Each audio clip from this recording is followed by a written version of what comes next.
As of today's date, 3/27/2018, the prison population statistic is 2.3 million people in state, federal, juvenile, local, military, immigration, civil commitment. All of these facilities hold 2.3 million incarcerated individuals. And some of the atrocities that go on and are these people subjected to is kind of an atrocity to be mild about it. With me this morning I have Miss Selena Guerrero. She's a human rights activist and she fights some of the civil rights matters.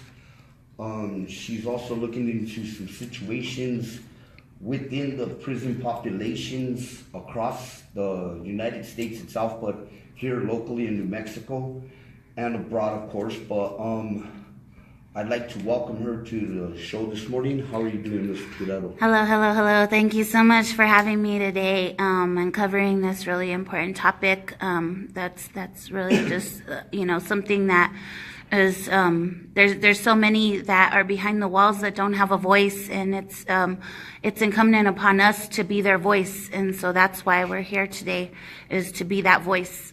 Right. I thank you very much for taking your time out of your day. I know you have a busy schedule as well, and I thank you so much for bringing this to my attention. And of course, this crazy baby over here, She's a badass. There, for bringing it to my attention and giving me the opportunity to meet with you.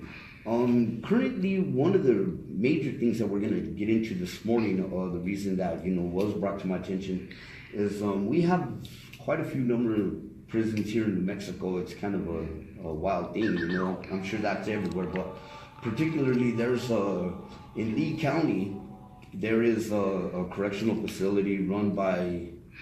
It's so New Mexico, I think it's important everybody knows that New Mexico is #1 in private prisons. Out of all of the 50 states, we're #1 in private prisons here in New Mexico. We actually built an entire economy here in New Mexico off of it. And we have about 53% of our inmates in private prisons here, where other states average only about 8%. So the Hobbs Geo Group prison, Geo Group hit since 2012. Geo Group has been hitting billions of dollars on the stock market. I'm talking about billions with a B on the stock market because of inmates that they are housing. They are #1 in private prisons, and the Geo Group prison in Hobbs is one of our biggest prisons here. So pretty much everybody who gets sentenced in New Mexico, most of them land in Hobbs. What's happening right now is the conditions in Hobbs are atrocious right now, like they're unbearable. The human rights violations that are happening right now in Hobbs, especially in the last several months, but it's escalated in the last 2 weeks. They've been on a lockdown since March 16th. What can you back up a little bit, rewind somewhat just for a moment, and kind of like break down where it started, kind of beginning where it was brought to your attention? We don't have to go into we all know, motherfuckers, somewhere around the world, we all got somebody locked up. So if you're stupid or if you're blind to what's going on behind them walls, you know what I mean? It's truly unfortunate. But we know how to communicate, is what my point is, through some sort of channel, even with lockdowns and all of the other bullshit that they try throwing at us. So without that being said, hows and what's and whys, can you back up a little bit and kind of give us a little bit ahead, like the actuality of how it began, where it was brought to your attention of the situation currently in Hobbs, New Mexico? So as of a few weeks ago, I was getting calls. So I'm also spokesperson for Millions for Prisoners New Mexico. So I network with families, and I have many loved ones also who are incarcerated. So I get prison calls all day, and I talk to families of inmates daily. And so as of like 3 weeks or so ago, 2 weeks ago, we kept getting reports from Hobbs of human rights violations, situations where they were being denied toilet paper, where they were giving like 1 roll of toilet paper to grown men for 2 weeks. And I was being told that like men were having to hold down their toilet paper like their commissary, like they were ready to throw over toilet paper in there, like it was getting that serious. And so those are some of the reports that started coming out. And then I started getting calls like, man, we just stopped a riot, in here, and the STIU is pulling people out, and because we're trying to fight back against the things that are happening in here. They're messing with us really bad. Yes, but some of the other things though that I looked into myself a little bit when it was brought to my attention, when you guys notified me about, and you would kind of mention it in both behalves. Some of the other conditions, toilet paper, that's an issue, and that is kind of fucked up. They play these little childish games and all this and this, but the more in depth beginnings where it falls into the actualities of violations of rights and all of this nature. It's to my understanding that now they're like on a continuous lockdown where the showers are not being given to them. Visits are being altered some sort of way, and correspondence outside with family members or loved ones outside. All of these things are kind of being altered, and food services are kind of going a little bit. You have actual mention of some of these things as well that go inside with that, right? So yeah, since March 16th, at least we know that they've been in lockdown, full lockdown.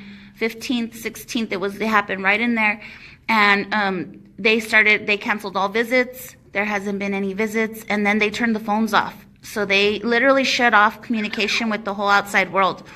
We have well over 1,000 men in that prison who are completely isolated from the outside world. No mail, no phones, no visitation. So they have no way to communicate with the outside world at all during these lockdowns. We have heard that they're being denied showers. We've heard that they're putting their food trays on the floor, that they don't even open the doors for them at all. Kicking them under the fucking doors. They're kicking them under the door. Yes. And Kelly actually could speak a little bit about why it's so dangerous to put the food trays on the floor. I would like her to talk about like what, because some people who don't know anything about food service or who don't have any respect for humans, or think, oh, they're just inmates, who cares? It's bigger than that. And so I'd like Kelly to talk about why don't we put the food trays on the floor? Like, why is it not okay to feed people like dogs? The reason for that being is that the food tray, for one, it's against their policies and against the state dietitian's rules. The reason I know so much about this stuff is because, I've done a little time, and when I was there, I got into the law library and, got to know a little bit. But as far as the food trays, that food is not to hit the floor because it can cause some serious health issues. They can get H. pylori. Yes. They can get hepatitis A because there's literally shit on the floor, and that shit is not disinfected properly, and when that food tray comes, like they're not allowed to put it so many inches off the floor. Right. And if it hits the floor and it's going under the door, like, you don't know what's under that door seal. It kick up some dust and shit that hit on your food. That shouldn't be in any situation. I mean, in a state of incarceration, I mean, in modern day life, in society, in just overall fucking general, you do not put somebody's fucking food and kick it under a goddamn door to them like they're a damn dog. That's just plain and fucking simple. But some, they do have, of course, naturally, their little bullshit and their statewide lockdowns, and that as part of their fucking, their little routine there. And these take place twice a year. They lock down the whole entire state. Mm-hmm. They shake down the entire prisons, the jails, the immigration centers. And it's pretty much just like a spring cleaning type shit, bullshit little game they play at the same token. And that does normally go on for a 3-day period. That's the norm. It has been there. I have personally witnessed and been attest to these facts that it does sometimes last 4 or 5 days, and then they'll keep you on a limited lockdown through the next week till they get everybody up and organized throughout the state back again and get back on with the bullshit. But when by policy the showers are actually mandated to be given no matter what, statewide fucking lockdowns, little bullshit games, whatever investigations, STIU and the administration and all these fucks at CDC here in New Mexico and the Pink Palace, they want to call themselves doing this shit like this, mandatorily, federally fucking guaranteed, they have to give you a shower every fucking 3 days at least. Your food is to be brought to you accordingly, no matter what, period. Exactly. These are major human rights violations. Yes, major human rights. Yes, those things should we'll take on and address those to the actualities of what should and shouldn't be doing. To my understanding, also, you had spoke to me about some communication you had with some actual politicians here in New Mexico about some of these situations going on. Could you break that down for me once again? Yeah. So what I've been trying to do is interview candidates who I think are strong on the issues of transforming the system and changing the narrative surrounding what the prison industrial complex looks like and police violence, issues that are important to our community. And so I've been doing interviews with a lot of different political candidates, and I post them to my YouTube page called We Are the Revolution. So State Representative Stephanie Garcia Richard, she's pretty on point on a lot of this stuff. You know, she's running for land commissioner. And when I was doing her interview and in preparation for my interview for land commissioner, I found out that one of the 14 beneficiaries of the land commissioner monies is the state penitentiary. And there's about $900,000 that pours into the state penitentiary every month. Every month out of the land commission. And I was asking her, I said, you know, where is this money going to? Because it's not going to the inmates. It's not going to services. It's not going to rehabilitation. How do we pinpoint where this money is going to? And it's not just making 6-figure salaries for administrators. Right, exactly. And what her response was is that those were very good concerns and questions, but ultimately, when they release the money, it's the beneficiary can do whatever they want with it. So we have to get a handle on where these monies are going to, because we know it's not going to the inmates. They're being denied toilet paper. You know, so we know that stuff is not happening. And specifically in Hobbs, you know, there was about 4 to 6 months. I don't know the exact time frame. I started hearing about it after it had been going on for a while, but last summer into the fall, they didn't even have hot water in the facility for months and months and months. No hot water. So that means that things aren't being cleaned properly. Inmates aren't getting it in the shower. There's no way to sanitize. How do you cook with no hot water, right? Or wash dishes? So, you know, so that there were these concerns as of 6 months ago. And then if you go back a year to the Hobbs Prison, we know that there was a riot there last year. Yes. And families organized last year, and they brought the feds in. The FBI came in to Hobbs Prison to investigate because of a riot that happened there over conditions last year. So things have not gotten any better. They've only gotten worse. Right, they're escalating. That's kind of the norm with the penitentiary system. And they are, I'll give you that, they are gathering steam in the atrocities that they do pour on the inmates. You know, thinking that, you know, it's sight unseen. Even here, particularly at DC, I mean, they're paying these fools $11, $12, $13 to sit there and watch fucking YouTube all goddamn day long. Mm-hmm. They fucking won't get you a roll of toilet paper. They sit there too goddamn busy playing slap and tickle. And that shit, you know, how the fuck are you gonna supposed to be in a security situation when you sitting there asleep watching fucking, you know, Netflix and shit, you know, on the county time, on the state time, and bitch ass stupid ass Susana Martinez, she want to sit there and give them more shit like this, and then they sit there, all of them crying about the fucking budget that they could fix so easily if they just go and clean up their backyard and handle things appropriately through federal mandates without atrocities taking place with the inmates. You know, okay, you know, they fucked up and they're profiting off of someone's downfall. It's such a ironic situation how, like, you know, it is modern day slavery. We were talking about some of these things. We'll get into another thing here in a moment about some of that issue there. But where you know, these correctional facilities, you know, you are being detained. That is the nature of the specifics why they call it a detention center. You are being detained for a situation that you fell upon, and until either proven guilty or have been sentenced to these things, you are being detained there for the remainder of that sentence for the order of the court.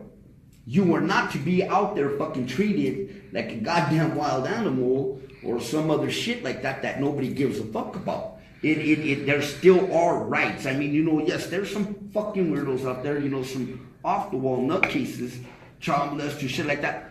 I think personally, they should have public execution, a castration of these fucking child molesters. They don't need to be in prison. Just go and fuck it. Right there, stop it, kill it right there in the butt. I bet you a lot of that shit would stop. But, it's unfortunate how things go inside, and some individuals do need to be locked up, okay? But either fucking way, unfortunately, there are a set table of rules. And these have bylines and guidelines, and they should be followed. They rewrite the CDC policy left and right through the administration, through a damn committee, without even going through the whole okay of anything. They write their own laws. Mm-hmm. And it's a tragedy. So, good time situations when people are getting on the way out, then all of a sudden they go and, we audited your file. It is not fucking rocket science to minus 4 days from 30 days. It is, and that's at fucking 85%. Right. Okay? And it is not fucking breeding pandas to minus 8 days out of fucking 30. And if you can't fucking do that simple math, they do not need to hire these individuals in these penitentiaries or these administrations that have control over people who are just there to be detained.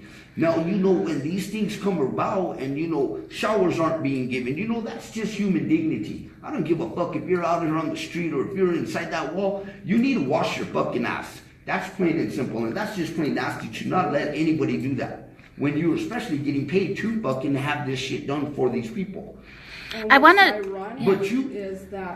ironic is that they have a policy that says if you don't take care of your hygiene, right, and you don't shower and you don't clean, exactly, that's a major report. Exactly. And then you go to this kangaroo court, and they take a year from you for not taking a shower. So it's a catch-22. Exactly. And what's even more ironic is that all this is going on in Hobbs, and last year, but like right now, it's specifically right here. There's a in Hobbs. There's a outcry. There's a crisis. There's a crisis right now. This man, Ray Smith, he got an award last year. Yeah. By Susana Martinez. Yeah, tell me about that. From Susana Martinez, and I mean, he got this award for keeping his facility compliant. Okay. Compliant with what? With what she wants? Exactly. Or with her standards. Yeah, her standards. Statistical fucking form. Yeah. Okay, now, this gentleman again is one more time, because you had spoke to me about this, I did want to bring that to the attention. Now, his name is what now? Ray Smith. Ray Smith, and he is currently now employed, the warden in Lee County, Hobbs, New Mexico Penitentiary. Yes. And what? Okay. Now, Susana Martinez gave him this award for his upkeep and performance through their statistics, and that was in what facility was he previously when he got that award? Or was it there in Hobbs? It was there in Hobbs. It was there in Hobbs. Okay, now we move a little bit ahead. Now something just occurred with this particular same individual. What was that? From what I've heard is that the STIU is pulling in the inmates and asking them about sexual harassment from the warden, and that there was a PREA call on the warden. So we know that Jerry Rourke from Santa Fe administration was at the Hobbs Prison at least 3 days last week, pulling different inmates out and doing interviews with them about the PREA call. I'm familiar with Mr. Rourke, yes. But it's a kind of interesting that Jerry Rourke is there during all of these conditions that were happening, and he doesn't address anything else. He doesn't address any other issues. Families were calling Susana Martinez's office yesterday, all day yesterday, and Susana's office, her staff was saying to families, Susana's not responsible for private prisons. Well, if she's not responsible for private prisons, how is she able to give this man an award? You know, and she's not taking any responsibility. These people are state property. So obviously she has a responsibility. But what we're doing is we're getting all these administrators, because we have been doing calls all day yesterday to the governor's office, to all of the administration of DOC, to all of the media, because we want somebody to get in here and investigate and put a stop to the human rights violations that are happening. Everybody is diverting and pointing fingers at each other, and they're outright denying that these things are even happening there. I spoke to Mr. Sita yesterday, who is a public administrator. He's the public, what did he tell me? A public relations director for Department of Corrections, and he only called me because of the representative asking him to call me, because I had reached out to her because we're in crisis here and we need help with this situation. And so she talked to him and she reported back. She said, you know, they're denying that anything has happened there. And she said, I'm going to have him call you directly so he can answer your questions. So he calls me and he's like, I'm only calling you because the state representative asked me to call you. And I said, well, are you prepared to answer some questions about what's going on in the facility? And he said, there's nothing going on in the facility. This is just a standard lockdown. And I said, what about the major human rights violations that are happening at the facility? And he denied everything. He said that the inmates have everything that they need, that there are no concerns, and that nothing is happening there. And I said, well, then why were there 2 transports that came out of Hobbs this week and sent to RDC on their way to level 6? And I said, if nothing happened there, why are people being pulled out of there to go to level 6? And in groups. And he, 6, for those of you who are not aware, maybe possibly, the level 6 is in the north facility in Santa Fe, New Mexico. It's a supermax maximum unit for facility. Solitary confinement. Solitary confinement. They do lock you down. There was different issues, gang relations, heavier disciplinary actions, in between transfers out of the south, the level 5, onto different ones, or federal holds, or high profile cases, or certain other individualistic items that go on throughout there like this. But it is a full-blown 23-hour day lockdown, and it's high risk, high security unit. Well, so when I heard from the guys that are at RDC right now, what they told me is that they were pulled out without their property. They don't have none of their property. They were stripped down, and they didn't even get a write-up. They have no paperwork. They just snatched them up and took them to RDC, and they're segged down right now in RDC with nothing. At all at RDC, and they told them that they're on their way to level 6, that they're there to be classified to level 6, but they have not followed the procedure for them either. And what I heard from them is that what the warden did is he pulled their pod out, and he was confronting them and daring them to have a riot over conditions, and then accused them of organizing a hunger strike, and he called them the heads. And said, oh, you guys are the heads. You guys are the ones that are instigating a riot and a hunger strike. And that's the ones that got pulled out and sent over there. But we know that, they're like, no, none of that is true. You know, like, we were targeted for other reasons. Right. Some of those issues like that, those are things that are not no disrespect. Those are cat and mouse games that the administration there is going to play. Those are battles you don't even, what your battle needs to be is where the actuality of the part is, where you do have the focus on what the hell is really actually fucking going on. Because those little things take place all fucking day long. They're going to move this. But the transfer, without procedure, without any of these things, no due process, without going to committee, without being seen, or referral, any of these things of this nature, those goes completely up against the policy. But let me explain something to you. That this morning, when I was looking into some of the things trying to get ready for your appearance and stuff like this, there is something there that you can't see from Channel 4. I guess a murder took place in Hobbs. So that's possibly what's going on. hold on. And in the murder case of that nature, it's going to go haywire. And they're going to try to keep it covered up as much as humanly possible. I found it, though, on Channel 4. I'll send it to you, the link. But at the same token, still, even with a major incident, the showers are supposed to be every 3 days. Well, and the see, shipping part of the individuals out of the facility are strongly in part because of this crime scene activity, and they might have those on them where they'll ship them across, break them apart. With some of the situations of possibility, what's going on with them shipping these inmates out like that too, they're like you're saying, they're calling them the heads, so they're trying to break them apart. And DOC is actually denying that there were any deaths in Hobbs. They're actually denying that even happened. And so because I called them on that as well. I said, I understand that there was a death in Hobbs. And he said, he was adamant to me. He said, no, there have been no deaths and no riots. Right. And I said, that's not what I'm hearing. Yeah. Well, Channel 4 actually has it. So it was KOB that actually has that on there. But listen, you have an upcoming event coming up this week, right? So I'm going to be leading a discussion for the Westside Dems at Paradise Hills Community Center this Wednesday at 6 p.m.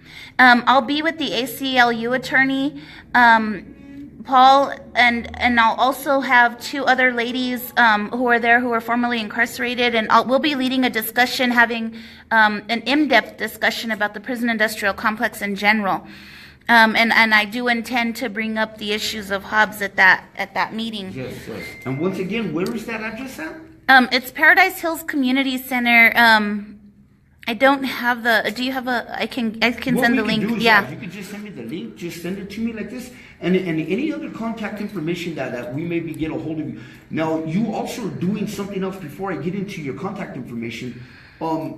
You also are part of something else that is a real big part of a lot of what you are actually doing. Could you tell me about it with your shirt? With Save the Kids? Yes, yes. I'm spokesperson for Albuquerque Save the Kids. So about a decade ago, Anthony Nocella, who's a PhD in Fort Lewis University in Durango right now, he was working in juvenile detention centers in New York. Working with kids, encouraging them to write, and using hip-hop activism to help kids tell their stories. And through that, the kids actually named the organization Save the Kids. The kids named it that. Okay. And what we're aimed at is stopping school pushout and ending the school-to-prison pipeline. We don't believe that any youth should be in prison. No youth in prison we don't want that. And we want kids to have equal access to education. We have kids of color, poor, LGBTQ, and kids with disabilities who are the most frequently pushed out of schools. And so we need to create spaces that allows for youth to be welcomed in their community and to have their own self-expression, have safe places where they can be who they are. Because if you're a child who's growing up in poverty or who's growing up in violence, you should not be pushed out of school into the streets. No. And so we want to create environments that know how to support these kids in all of the struggles that are happening in our society, in our communities. And so we want to build strong communities that are welcoming and inviting and creating safe spaces for these kids. Stability, fuck yeah. Absolutely.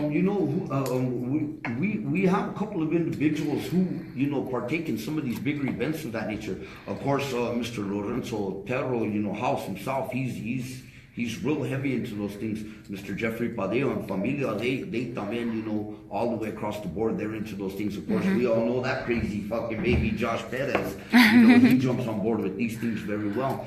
But one of a very good friend of ours and a very strong individual in the community with the nonprofit into helping situations of this nature. And then especially with his Sacrament Saturday, every second Saturday of the month, is Mr. Javier Mota, with the In-N-Out Smoke Shop downstairs. And, maybe we can tie in some of the other things like this with your Save the Kids program and, maybe sit down and holler at some of these individuals and see where maybe that can progress to take you guys somewhere else in those natures. Absolutely. Another big key element to Save the Kids is that we go into juvenile detention centers and encourage kids to write. So I've just founded the chapter here just this year, so we're still building right now. If anybody is interested in helping go into the detention centers here and help kids write, because what Save the Kids does is they publish the kids' writings every single year, and it's called Poetry Behind the Walls. And every year there's a new book from a different state. So many of the states have been represented already. The brand new book for Poetry Behind the Walls just came out just last week. So you can find it on Amazon, you can find it in bookstores, but it's called Poetry Behind the Walls, and there's a book every single year that is published of the kids' writings, and the last pages are dedicated to adults who are in the adult system who started out as juveniles, because about 93% of the adult inmate population started out in youth detention. Yes, it's unfortunate. It's very unfortunate. Now listen, how can we get a hold of you, and your contact information is? So you can find me on Facebook, Celinda Guerrero. And from there you can link to all of my pages. Spokesperson for Justice for Jaquise Lewis. I'm spokesperson for Millions for Prisoners New Mexico.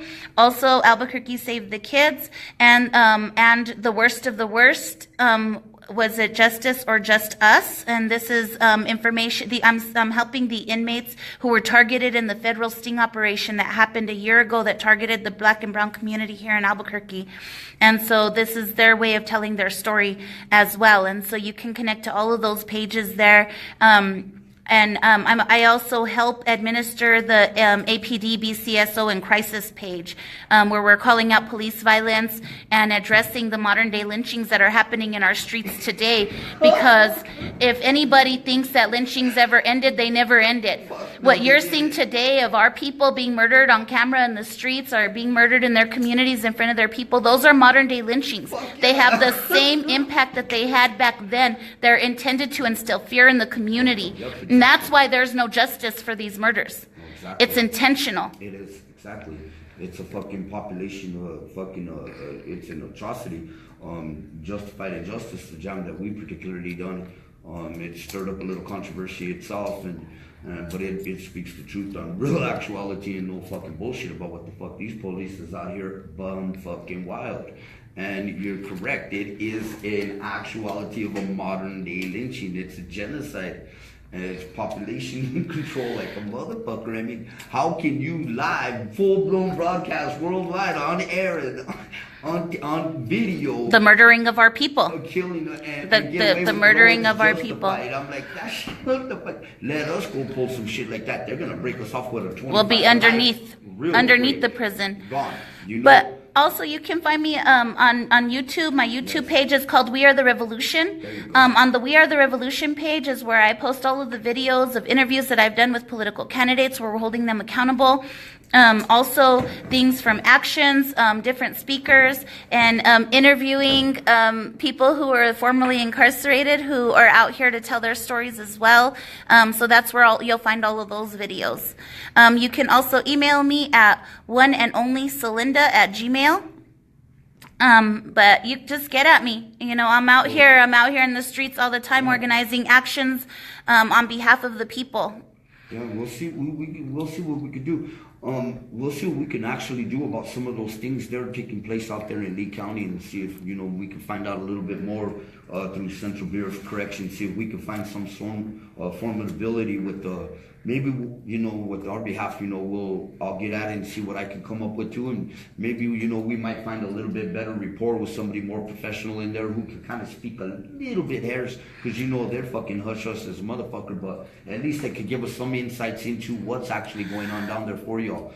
Well, I think we have to keep the pressure on them. I'm encourage anybody who's listening right now, call the governor's office, call DOC administration, call the media, tell them this is a major human rights violations and this is a public outcry. We need the pressure to be on these people. We need accountability. For them to deny that a death even happened there, for them to deny that the conditions are of such.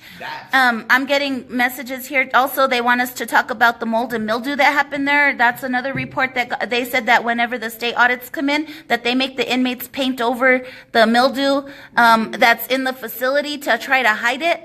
And so that's another issue, human rights violation. So they're just violating policy all over the place, Right, and right. it's Oh, really, no, really yeah, those are important. serious We keep issues. the pressure on because our people are getting sick in there, and they don't have adequate health care. They don't have access to food. The food is literally labeled not for human consumption in the kitchen. Everybody needs to know that. Aramark is hitting $1 billion on the stock market. There's no reason that they can't give actual food to the people that are in there. That is why our people are getting renal disorder. That's why they're getting diabetes. They're sick because of these circumstances. And we are producing people who are more sick when they come out, and then forcing them to try to fit into society norms here, societal constructs that we put out here. Impossible pressures. That is Jim Crow law in evolved. Being a felon in this community today is what Jim Crow looked like in the before the 60s, before the civil rights movement. Being denied access to education, to housing, to any kind of support services, to employment, to the basic necessities that one needs to survive here in this society. They're being denied access to even be around their own family because other family members are felons, or they might live in public housing. So we're outcasting entire groups and communities who are coming out to the streets. This is unacceptable. And we need to keep the pressure on. These conversations have to continue, and we need to change the narrative surrounding what incarceration, the prison industrial complex, is modern day slavery. Being a felon in this community is Jim Crow law. We have to call it what it is. Very true, fucking A. Fuck yeah, no doubt, no doubt. I got you. Don't even fucking trip. We'll figure this shit out. We'll get you up and running. We'll find out some fucking shit. See if we can push some fucking buttons and bring it across. We are broadcast worldwide satellite radio here at Radius Radio, here at Arrows Independent Studios. We can, look into these things and see if we get a heads up on anything of this nature. If by chance you wanted to holler real quick at this Guerrero or this crazy baby over here like this, the studio line is open at 505-503-6991, just in case you have a comment or anything else about maybe something that you could bring an insight to the situation, or if you have someone inside of there as well that maybe you'd like to send a shout out to them, and then holler at these individuals and see maybe you have some concerns that we're unaware of that maybe you'd like to bring to the attention that maybe we can look into as well also throughout this. Once again, it is 505-503-6991. You holler. Can I also talk about some of the things that we're working on with Millions for Prisoners going forward, that we're trying to change some of the policies and laws? So in California, about a decade ago, they passed legislation for the Inmates Bill of Rights. Since then, California has almost zero inmate abuse, and people aren't being held beyond their kick-out dates. It's been consistent? It's been pretty consistent for a whole decade now. I want to bring the Inmates Bill of Rights here to New Mexico. Hopefully we'll have a Democratic governor next year where we'll be able to get this legislation through so that these kinds of things can no longer happen here. You know what's so crazy about, I didn't mean to cut you off there, but I want to elaborate on something that's very, very fucking important, and maybe some of us are very, very much aware of this. During the 1980 prison riots here in Santa Fe, New Mexico, which was the deadliest prison riot in history, there was some other things that did come out of this, and one of the individuals who was a very strong supporter was Mr. Lonnie Duran himself, and he created the Lonnie Duran Decree. Strangely enough, coming through such an atrocity of the prison riot, and going through all of that and holding himself together and standing up for the prisoners' rights and things of this nature, and standing his fucking ground. New Mexico, after a certain amount, we no longer use the own decree that was created here because of the penitentiaries here. California still utilizes the Duran Decree. The very important distinction is that the decree, the state legislators will call it expired or outdated. But legislation, when you get it put in legislation and passed as a state law, it has to be recognized as such. So it cannot expire. Exactly. It can only be legislative changes. And so yeah, we have to bring it in as actual legislation, and so that's the key. So we figured that out, and that's what we're going to try to push this coming year. The other important piece of legislation we're pushing for is full restoration of voting rights for those behind the walls and those that are felons, because right now only Vermont and Maine do not suppress votes. So we have to look at what happened with voter suppression. Well, if you're completely off paper. Oh, yeah, So that's yeah. what See, New I Mexico found- did. I came out- I That's found- what New yeah, Mexico no, did. So New Mexico took a few steps forward by saying, oh yeah, okay, once you complete all of your sentence and you're completely off paper, then you could vote again. Well, I have right now a homie that just messaged me because he was at the clerk's office with his paperwork and they still won't register him to vote. So there's still barriers. Yes, But yes, I unfortunately. think because we're going to start calling this what it is, Yeah. our votes should never be suppressed. That should not even be tied to any kind of crime. And so what happened after the civil rights movement, after people won their right to vote, then these laws came into effect and loop back around because it's the way that they suppress our voice in this democracy, or so-called democracy, right? So I think that just like Vermont and Maine, politicians should be going into our prisons and campaigning because they are the constituency also. They should be behind the walls campaigning. We should have inside of the prisons, people should be voting.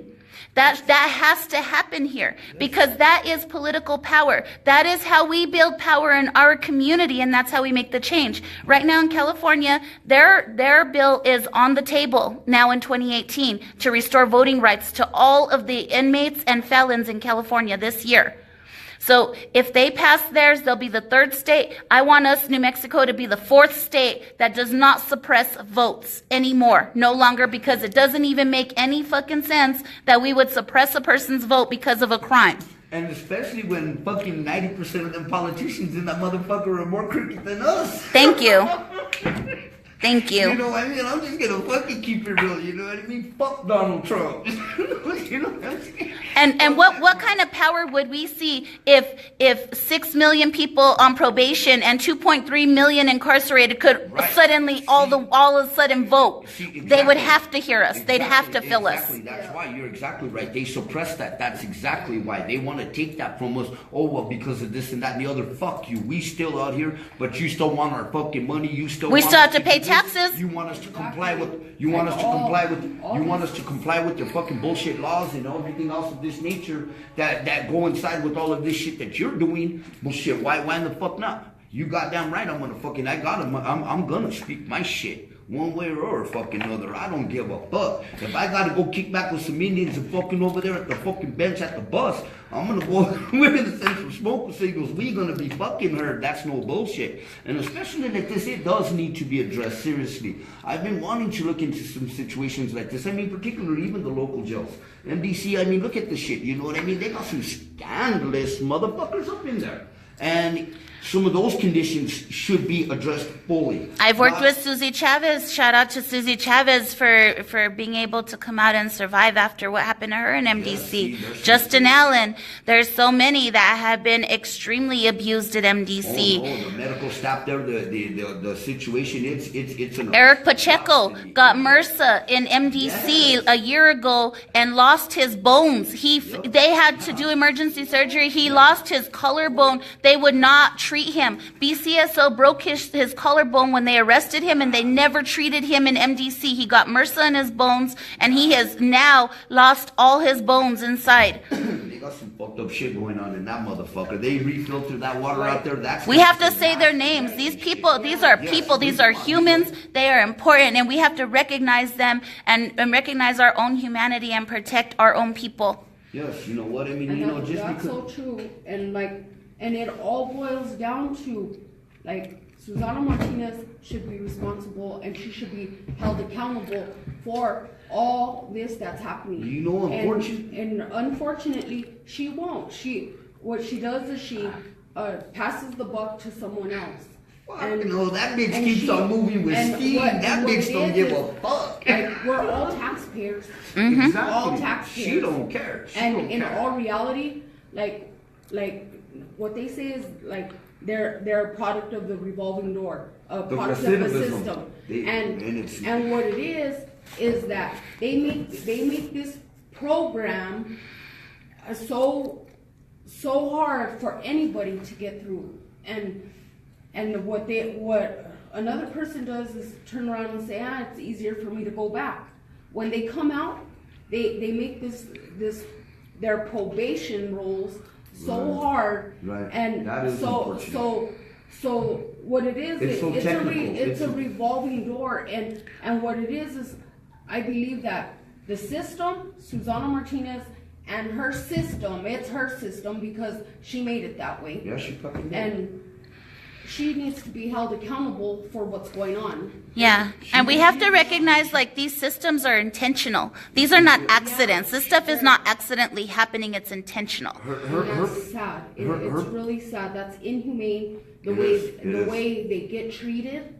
The way, I mean, you know, I was once there and it was bad. I'm sure, you know, I mean, a lot of those motherfuckers out there, you know, we've been there sometime or another. I mean, you know, it's unfortunate, but but the conditions there, they need to be addressed. They need to have some serious changes go on. I mean, you know, I'm not sitting there telling everybody, oh, you know, feel sorry for these fuckers and you know what I mean, put them in a fucking, you know, in a big old hotel suite and shit, but maintain the level of civility for the policies, the actual policies, you know, with as least waves as humanly possible. You got warehouses full of fucking hygiene. You got warehouses full of clothing. You need to help these individuals. There are a lot of people in there, you know, indigents, you know, there's a lot of people out in there that don't have help from out here and things of this nature.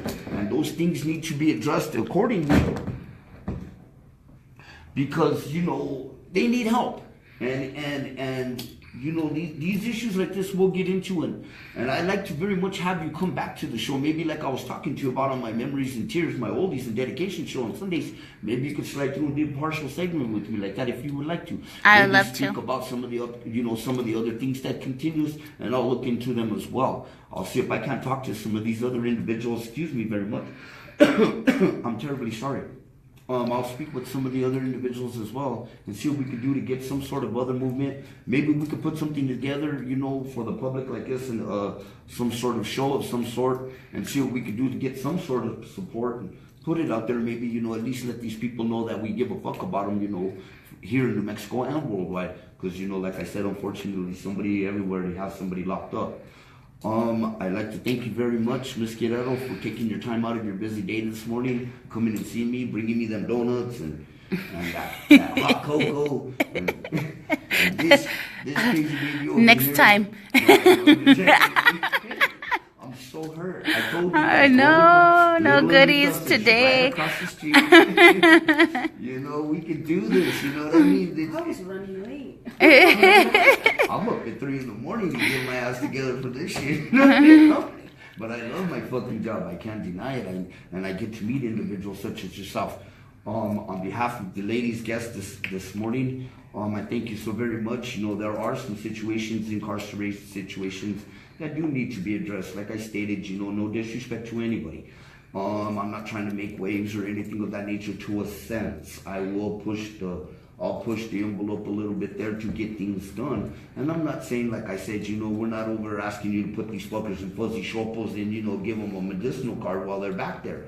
You know, not put a flat screen in their cell, but give them at least, let them keep their dignity somewhat. Maybe they won't become such shit sticks if you give them some sort of something that have that way, and not all of them are shit sticks. I'm saying for the ones that are, you know, maybe if you give them an alternative to what's going on inside of there, maybe they can better themselves and come back out a little bit more productive than they came in. I mean, whichever way you look at it. But either way, man, woman, or child, they are still human beings, and they do still have rights that should be kept in place wherever they are, in here or out there. This is about humanity.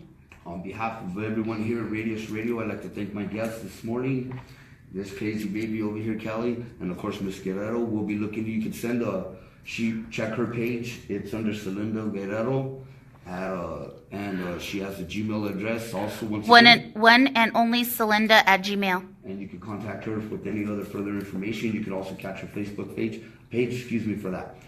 Also, you can look into my page under Anthony Rubio, here at Radius Radio, and those links will be following through off of my page as well.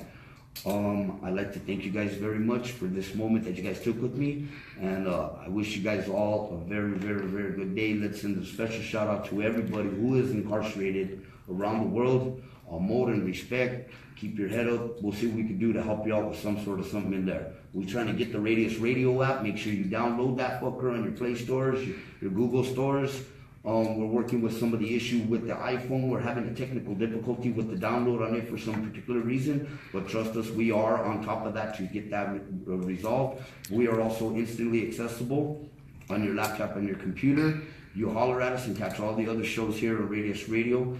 I am Keeper with the Rise and Grind Morning Show here at Eros Independent Studios. Much love and respect, you crazy babies. We out.